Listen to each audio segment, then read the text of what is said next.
Assalamualaikum viewers, like, share and subscribe to my channel College Chemistry with Fahd. Myself Fahd, lecturer in chemistry at Government National College Karachi. Today we discuss about the atomic hydrogen. Atomic hydrogen H2 molecular hydrogen कहलाता है। इसमें दो hydrogen atom आपस में covalently linked होते हैं, covalent bond होता है उनके दरमियान, तो उसको हम मॉलिक्यूलर हाइड्रोजन कहते हैं। जब उस हाइड्रोजन को हम ब्रेक करें तो उसमें से वो जो एटम्स आपस में कंबाइन थे वो सेपरेट आउट हो जाएंगे और उसको फिर कहा जाएगा एटॉमिक हाइड्रोजन। उसकी डेफिनेशन इस तरह से है, the hydrogen formed on the dissociation, dissociation means breakdown of molecular hydrogen means H2 is called atomic hydrogen. जब ये H2 मॉलिक्यूल ब्रेक होगा तो इसमें से दो हाइड्रोजन एटम्स जो है वो क्रिएट होंगे और उसको कहा जाएगा एटॉमिक हाइड्रोजन। मॉलिक्यूलर हाइड्रोजन जो है वो H2 है, जिसको हम इस तरह से भी रिप्रेजेंट करते हैं। H ये केमिकल बॉन्ड है, सिंगल कोवेलेंट बॉन्ड इसे कहा जाता है। So molecular hydrogen H2 is covalently bonded by single covalent bond. अब इस बॉन्ड को ब्रेक करने के लिए एनर्जी रिक्वायर्ड होगी और उस एनर्जी को कहा जाता है bond energy. The energy required to break or create the bond is called bond energy. वही डेफिनेशन मैंने यहाँ लिखी, the energy required to break bond is called bond energy. अब इस बॉन्ड को तोड़ा जाएगा, इसको जैसे इसको ब्रेक करेंगे तो इसमें से दो हाइड्रोजन एटम बनेंगे, एक मॉलिक्यूल से, एक हाइड्रोजन मॉलिक्यूल से दो हाइड्रोजन एटम क्रिएट होंगे। अब इसके एक मोल के लिए जो एनर्जी चाहिए वो 104 किलो कैलोरीज चाहिए। 104 किलो कैलोरीज जो चाहिए एक मोल हाइड्रोजन को कन्वर्ट करने के लिए एटॉमिक फॉर्म में। So 104 kilo calories per mole bond energy required to break H2 molecules. अब एक मोल के अंदर एवोगैड्रोस मॉलिक्यूल्स होते हैं, मींस के 6.02 × 10⁻23 मॉलिक्यूल्स। इतने मॉलिक्यूल्स को ब्रेक करने के लिए 104 किलो कैलोरीज मींस 104 और इसके पीछे 3 जीरोज लगाएं, इतनी कैलोरीज जो है वो रिक्वायर्ड होंगी। 1,04,000 कैलोरीज इस एक मोल के मॉलिक्यूल्स को ब्रेक करने के लिए। अब इसमें एक टर्म यूज होता है नेसेंट हाइड्रोजन। नेसेंट हाइड्रोजन हम कहते हैं जब मॉलिक्यूलर हाइड्रोजन ब्रेक हो और उसमें से जो फ्रेशली प्रिपेयर्ड एटॉमिक हाइड्रोजन होती है उसको हम नेसेंट हाइड्रोजन कहते हैं। द फ्रेशली फॉर्म्ड और prepared atomic hydrogen from the molecular hydrogen is called nascent hydrogen. Now discuss about the preparation of molecular hydrogen, it's reaction and uses. Now the preparation of atomic hydrogen. Atomic hydrogen बनाने के लिए hydrogen gas को 5000 degree centigrade temperature provide किया जाता है और 104 kilo calories जो है वो प्रोवाइड की जाती है। तो हाइड्रोजन मॉलिक्यूल्स जो हैं वो कन्वर्ट हो जाते हैं एटॉमिक फॉर्म में।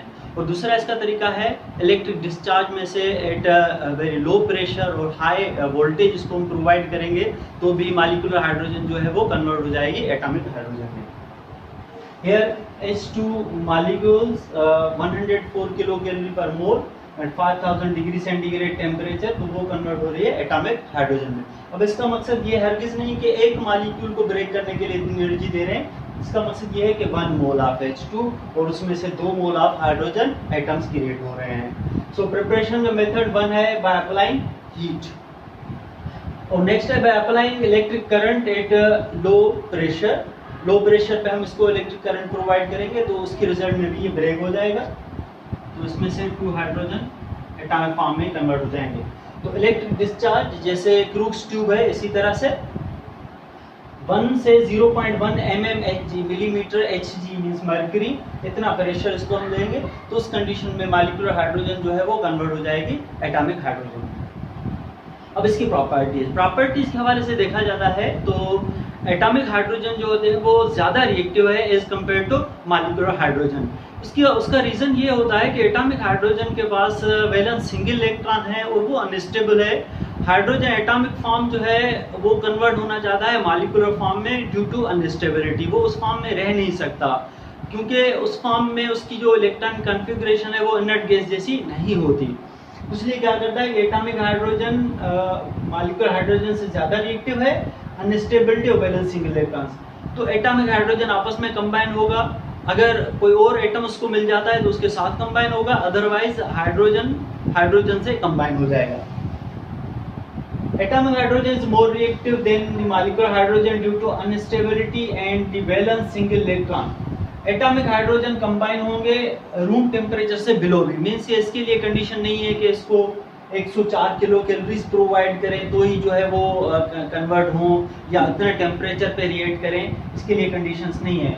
जबकि जो मॉलिक्यूलर हाइड्रोजन है उसके लिए 104 किलो कैलोरीज जो है कंडीशंस है कि कम से कम इतनी एनर्जी देंगे, ऐसे ज़्यादा देंगे तो ही जो है इसके रिएक्शंस पॉसिबल होंगे, अदरवाइज रिएक्शन नहीं होंगे।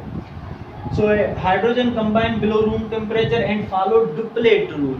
Duplet means to.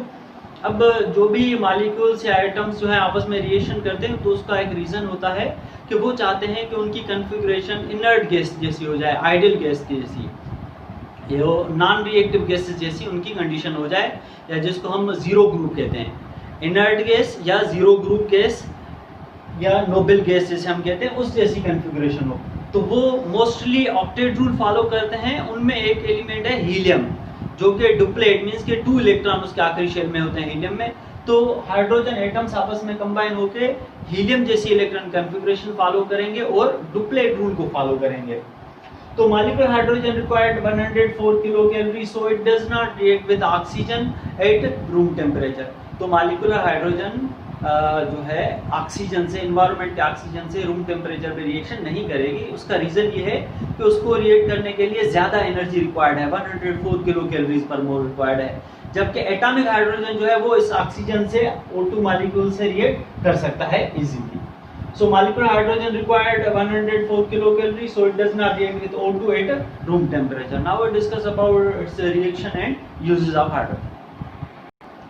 Now the reactions of atomic hydrogen, 2H plus sulfur, atomic hydrogen जब सल्फर से कंबाइन होते हैं तो उसमें से H2S गैस जो है वो create, 2H plus Cl2 chlorine gas, और एटॉमिक हाइड्रोजन उसके रिएक्शन में हाइड्रोक्लोरिक एसिड HCl प्रोड्यूस होता है।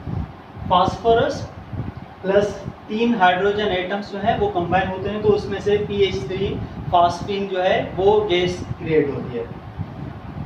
2H प्लस O2, इसमें से हाइड्रोजन पर ऑक्साइड, इसको फास्फीन पढ़ा जाता है, और इसको हाइड्रोजन पर ऑक्साइड।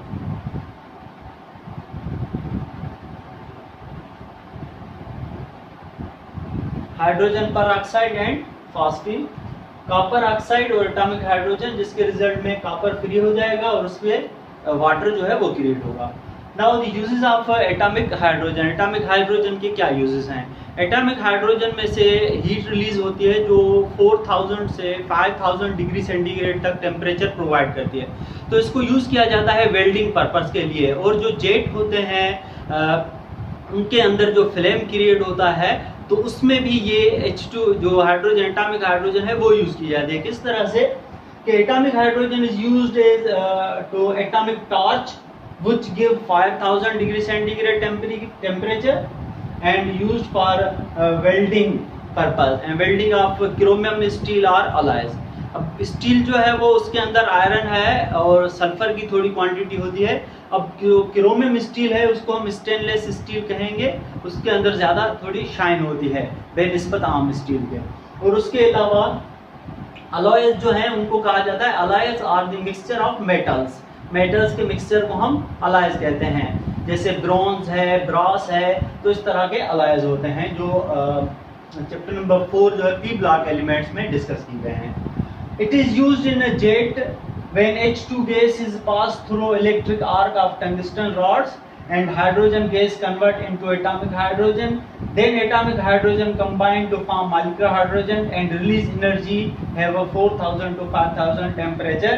और ये रिएक्शन अब ये किस तरह से होते हैं कि जैसे जो जेट होते हैं तो उनके अंदर गैस है हाइड्रोजन, वो गैस रिलीज होती है तो उसके अंदर टंगस्टन एक मेटल है जिसकी सिंबल W है, उसकी रॉड्स होती हैं, उनके दरमियान इलेक्ट्रिसिटी पास हो रही है। जिस तरह से मैंने बताया कि electric discharge at low pressure तो मॉलिक्यूलर हाइड्रोजन ब्रेक हो जाएगी, तो इसमें भी वही फिनोमेना होता है कि मॉलिक्यूलर हाइड्रोजन पहले ब्रेक होती है due to the electricity and low pressure. तो जब मॉलिक्यूलर हाइड्रोजन जो है वो इलेक्ट्रिक आर्क से क्रॉस होगी टंगस्टन रॉड से, तो H2 कन्वर्ट हो जाएगी एटॉमिक हाइड्रोजन में।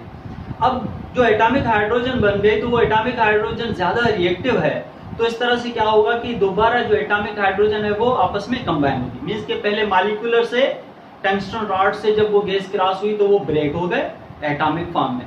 तो एटॉमिक फॉर्म वाले तो स्टेबल है नहीं, वो अपने फॉर्म में रह नहीं सकते, तो आपस में क्या हो जाएंगे, कंबाइन हो जाएंगे। जैसे ही कंबाइन होंगे तो उसके रिजल्ट में हीट जो है, एनर्जी जो है रिलीज होगी, जिसकी वजह से टेम्परेचर 4000 से 5000 डिग्री सेंटीग्रेड तक जाएगा। तो उसकी रिजल्ट में उस जेट से जो है एक फ्लेम जो है वो क्रिएट होगा और जेट जो है वो पड़ जाएगा, जिस तरह से ये जो मिसाइल्स हैं। तो these atomic hydrogen combine and gives the 4000 to 5000। अब ये याद रखना है आपने कि मॉलिक्यूलर हाइड्रोजन की ब्रेकडाउन से इतना टेम्परेचर क्रिएट नहीं हो रहा, बल्कि अब एटॉमिक हाइड्रोजन आपस में कंबाइन हो रहे हैं, तो उसकी रिजल्ट में 104 किलो कैलोरीज एनर्जी रिलीज हो रही है और वो टेम्परेचर प्रोवाइड कर रही है 4000 to 5000 डिग्री सेंटीग्रेड। तो ये कुछ बेसिक पॉइंट्स थे एटॉमिक हाइड्रोजन के हवाले से। यहाँ पे टॉपिक खत्म होता है। ओके, अल्लाह।